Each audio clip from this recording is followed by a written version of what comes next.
Hi friends, இன்றைக்கி என்ன video பார்க்க போகிறீங்கன்னு பார்த்தீங்கன்னா வெண்டைக்காய் காரக்குழம்பு எப்படி செய்யுதுன்னு பார்க்கலாம் வாங்க. ஃபஸ்ட்டு வெண்டைக்காய் நல்லா வாஷ் பண்ணிவிட்டு மீடியம் சைஸில் கட் பண்ணி எடுத்து வச்சுக்கோங்க. நான் 1/4 கிலோ வெண்டைக்காய் எடுத்து வச்சுருக்கேன்.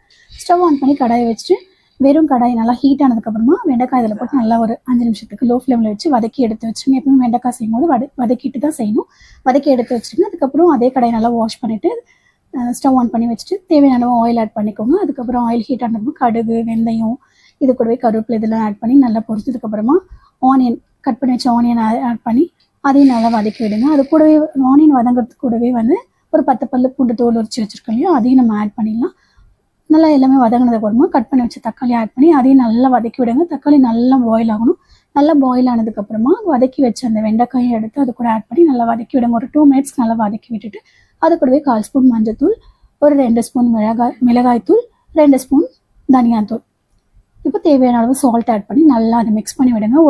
ஒரு நிமிஷத்துக்கு மீடியம் ஃப்ளேமில் வச்சு நல்லா வதக்கி விடுங்க. நல்லா வதக்கி விடும்போது லைட்டாக எண்ணெய் வந்து பிரிஞ்சு வரும். அந்த ஸ்டேஜில் வந்து நல்லா இதெல்லாம் மசாலாலாம் முழுகிற அளவுக்கு ஒரு டம்ளர் தண்ணி ஆட் பண்ணி மூடி போட்டு ஒரு ஹை ஃப்ளேமில் வச்சு ஒரு 3 மினிட்ஸ்க்கு அப்படியே வச்சுடுங்க.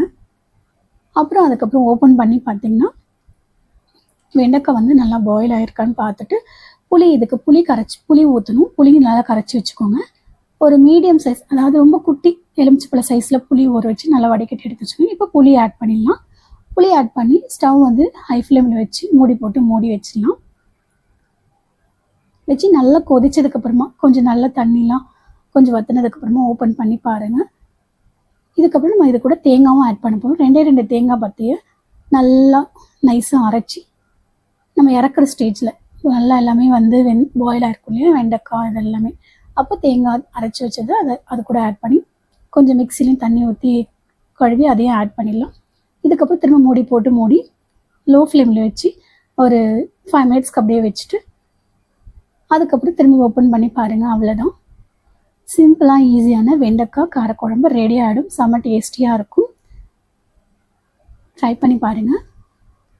வெண்டைக்காய் காரக்குழம்பு ரெடி ஆகிடுச்சு.